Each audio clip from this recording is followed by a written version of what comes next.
Hello everyone, Memory here. I really wanted to play a Gluttonous build ever since the first time I saw it on the patch notes. However, after many attempts on the POE, nothing really seems to work. It just simply doesn't have enough damage after you spend most of your resources into making the build functional. Then I tried to look up other people's idea, and most people seems to come to this exact same conclusion, and that is, other builds are simply better. But that is not the answer I was looking for. The main reason I'm making a bow build this league is because of this bow.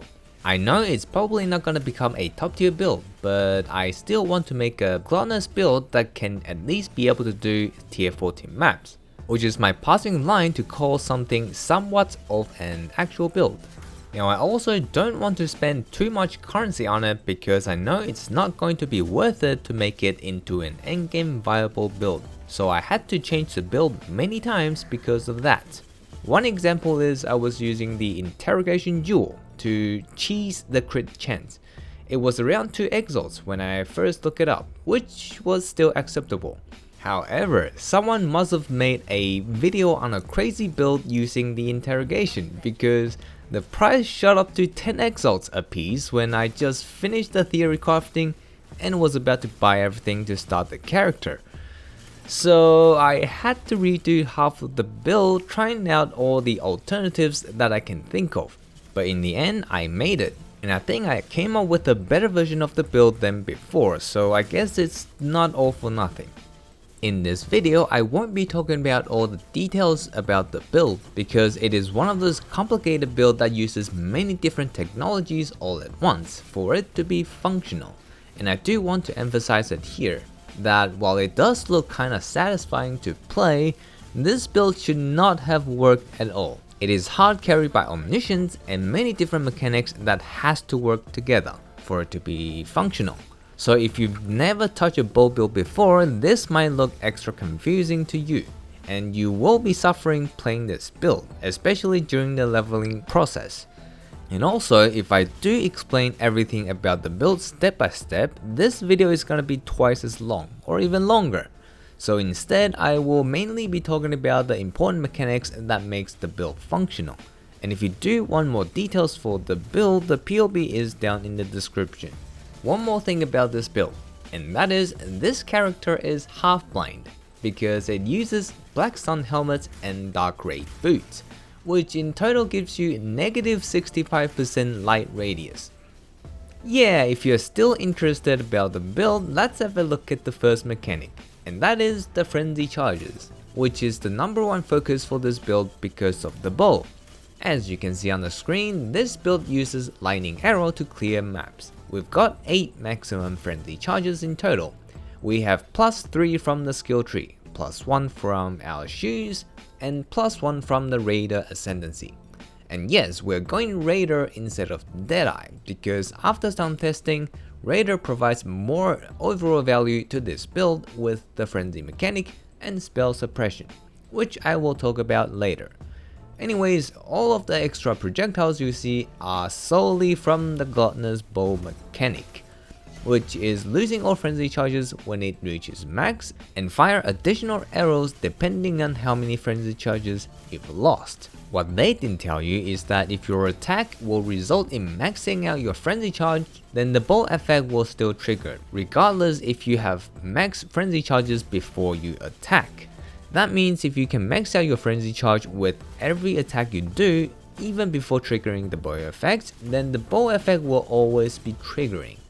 This is the main reason why we choose lightning arrow, because the bow has 30 to 40% chance of gaining frenzy charges if we crit an enemy.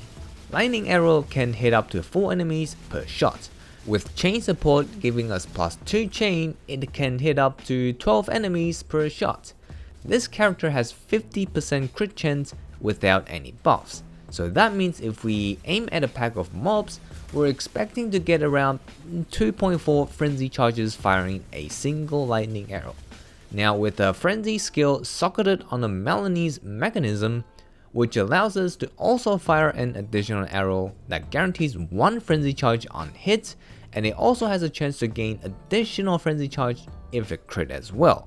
Now Raider Ascendancy also gives us Frenzy Charge on kill, but we're gonna assume nothing dies from the first shot, so together we're expecting to get around 3.5 Frenzy Charges per use of Lightning Arrow without any buffs.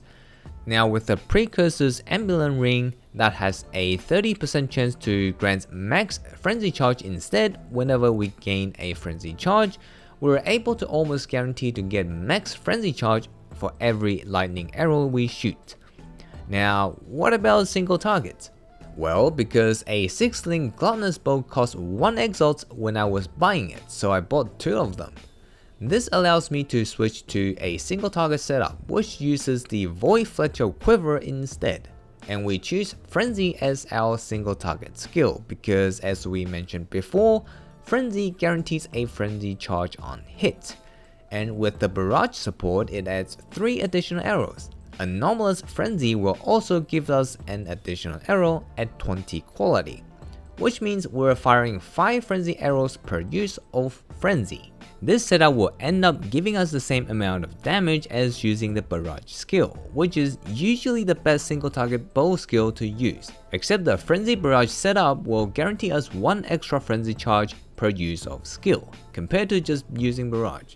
And if they crit, or if they hit an unique enemy, which is usually what you use this setup for, there will be even more chance to get Frenzy Charges. So again, with the Precursor's Emblem Ring, we're pretty much guaranteed to max out Frenzy Charges per use of Frenzy.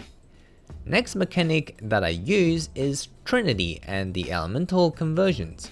Trinity provides probably the highest elemental damage boost out of all support gems. However, your highest elemental damage on your attack needs to alternate between 2 different elements consistently to activate and sustain Trinity. That means 2 of your highest elemental damage type has to be roughly around the same.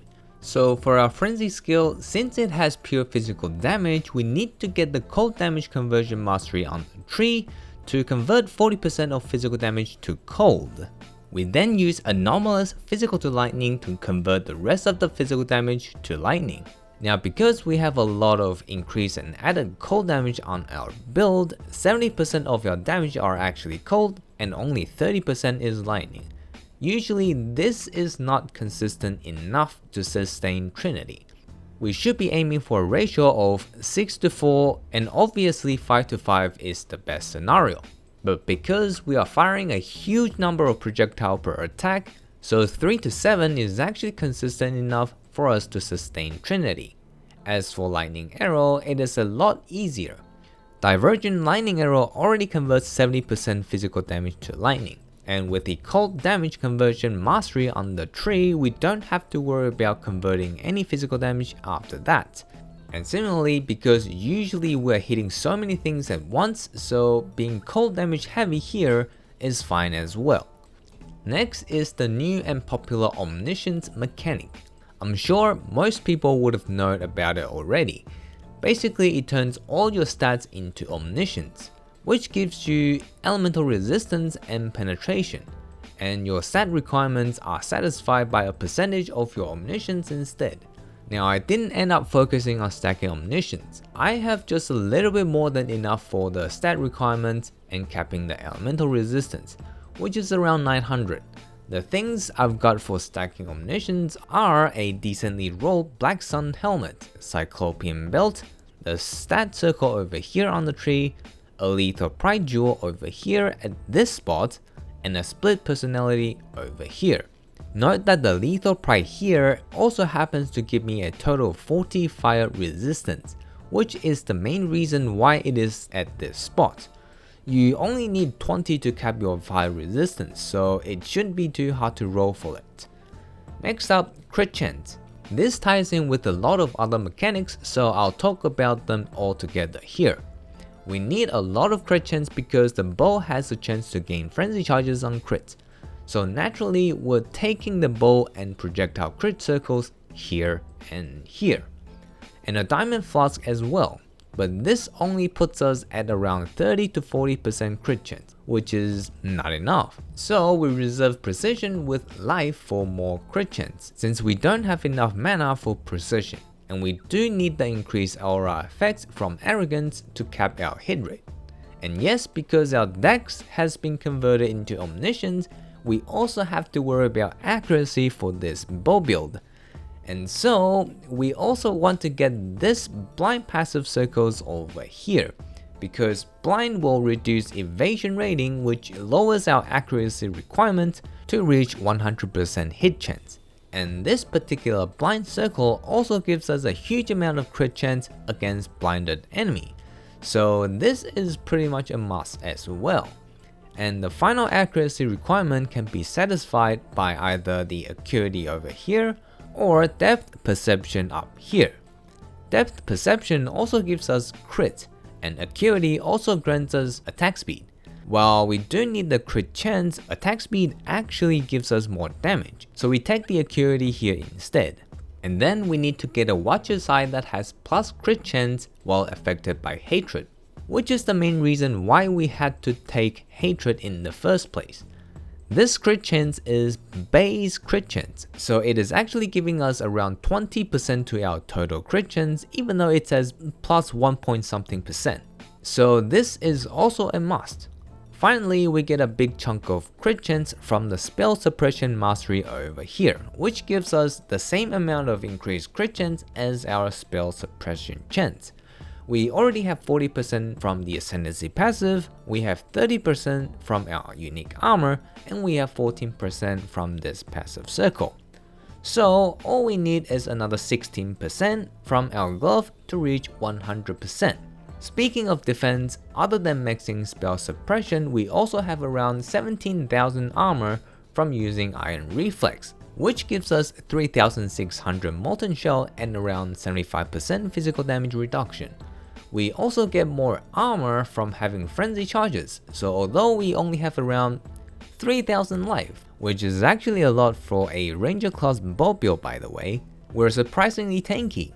Obviously not face tanking Cyrus Death Beam kinda tanky, but you will probably experience a lot less insta death compared to other bow builds. Now, the last important mechanic for this build is the Herald of Ice and Shattering Chain. You need to kill a frozen enemy to proc the satisfying explosion effect on Herald of Ice. So you want to get the Searing Exarch enchant that spreads the freezes you inflict. This will allow your Herald of Ice explosions to chain, which greatly improves your mapping experience. And that's about all the important mechanics I use in this build. The rest of the details are in the description, so just copy that if you are interested. However, I personally don't recommend anyone to play this build, unless you also just want to play with the bow mechanic like me. But if you know what you're doing and you just want a cheap toy build to muck around with before you leave the season, this build can clear tier 16 maps no problem. It's actually a pretty fast mapper, but it will run into some problems when it comes to strong single target enemies. Normal map bosses without crazy mobs on it is probably the limit, because this build simply doesn't have enough single target damage to burst them down, and it's not tanking enough to take on longer fights in general.